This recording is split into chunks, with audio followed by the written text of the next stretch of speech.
guys, our team was fascinated in exploring the complexities of gender stereotypes through the lens of sociological imagination. We wanted to delve deeper into the individual behavior of gender and how history, culture, and social structures shape our actions, perceptions, especially when people think they're being watched. These tendencies raise intriguing questions. How do individuals' behaviors change when they believe they're being watched? Let's see. Trick or treat. Trick or treat. Please take one. Thank you so much. Please take one. Oh, you're so sweet. You're welcome. As a child, do you recall trick-or-treating with your friends? Oftentimes a bold sign would be displayed saying, "Take one."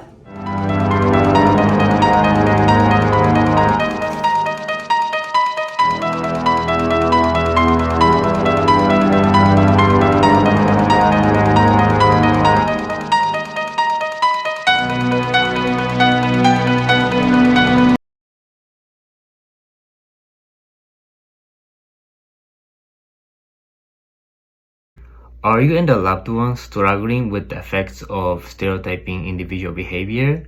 If you say yes, let's take a moment and put our sociological imagination to explore why that might be. Sociologist C. Wright Mills describes the sociological imagination as the vivid awareness of the relationship between personal experience and the wider society.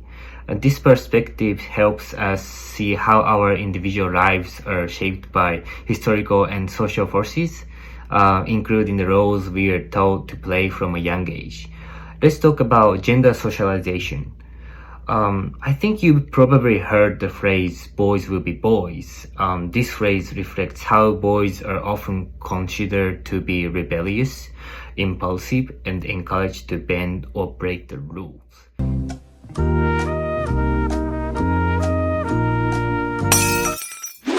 In contrast, girls are socialized to be polite, nurturing, and obedient. Society often paints women as natural caretakers.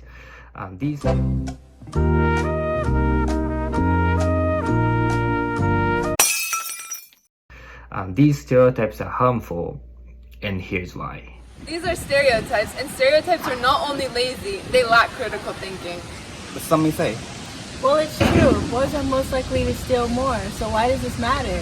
Well, it matters because stereotypes not only affect individuals, but it shapes broader societal patterns by influencing the expectations of a targeted group. It serves as an ideology that justifies a system for stratification. If we keep telling boys that they're more likely to steal, they might start acting on it because they start believing that this is how we see them, which makes it seem like stereotypes are true and it's justified and unfair treatment. When we accept these ideas without question, we give society permission to excuse certain behaviors while limiting others. It affects opportunities, discipline, and even who we trust. So rather than relying on assumptions, we put this to the test. We run an actual social experiment using the scientific method. Explaining our experiment through the scientific method, we first formulated our question: how does gender and the presence of authority influence the amount of candy people take in a public setting?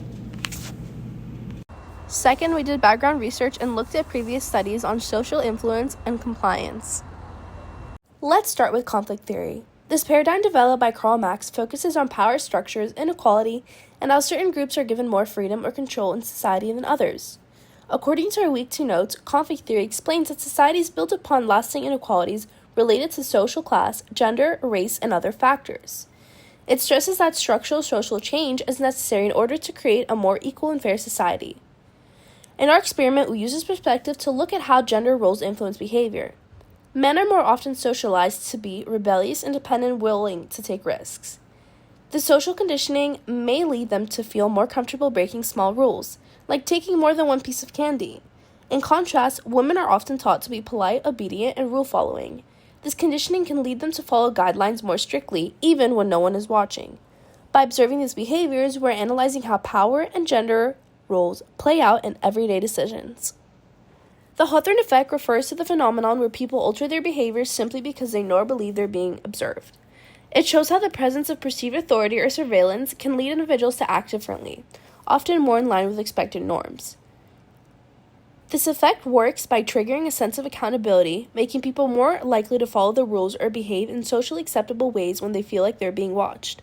In our experiment, we're testing the Hawthorne effect by comparing how students respond to the take one candy rule when a group member is visibly present versus when the bowl is left unmonitored. Next, we formulated our hypothesis based on society's stereotypes of girls versus boys.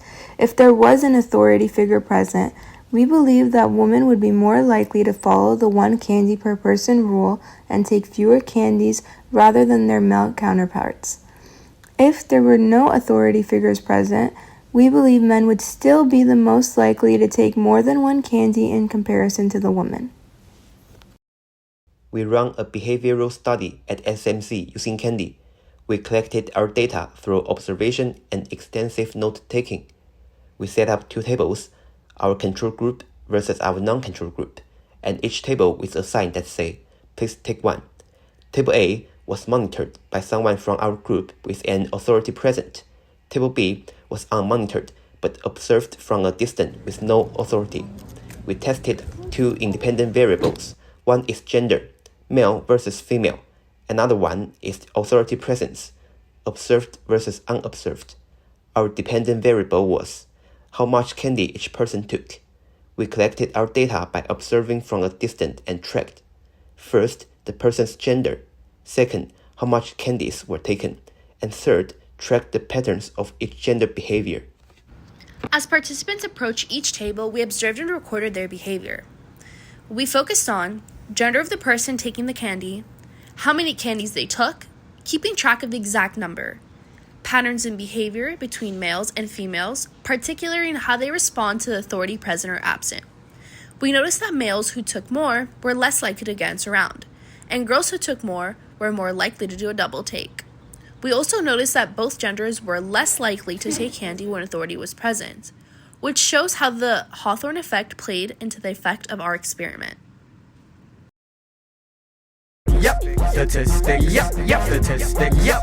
Before revealing which gender was more likely to take more than one piece of candy, let's first discuss our research methods.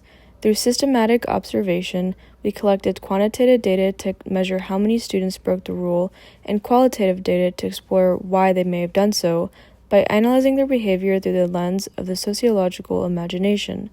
By identifying patterns using statistical analysis, we found that 31.2% of gender A took more than one piece of candy when no authority figure was present. However, when authority was present, 37.5% of gender B were more likely to break the rule. And now, it's time for the big reveal.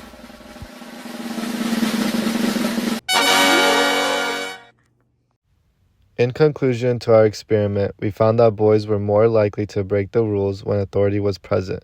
This could be that boys are more likely to challenge authority or test boundaries, even when they know they're being watched. Our second conclusion is that girls were more likely to break the rule even with no authority present. This could be that girls may feel more freedom to act on personal judgment rather than strict rule following. Regardless of the outcome, our true aim was to explore and challenge stereotypes, and to show how they can be overly simplistic or even harmful. Next time you find yourself making assumptions about someone's behavior based on gender, remember the importance of empirical evidence. As a great teacher once told us, in order to maximize our objectivity, we must recognize multiple subjectivities. Thank you for watching.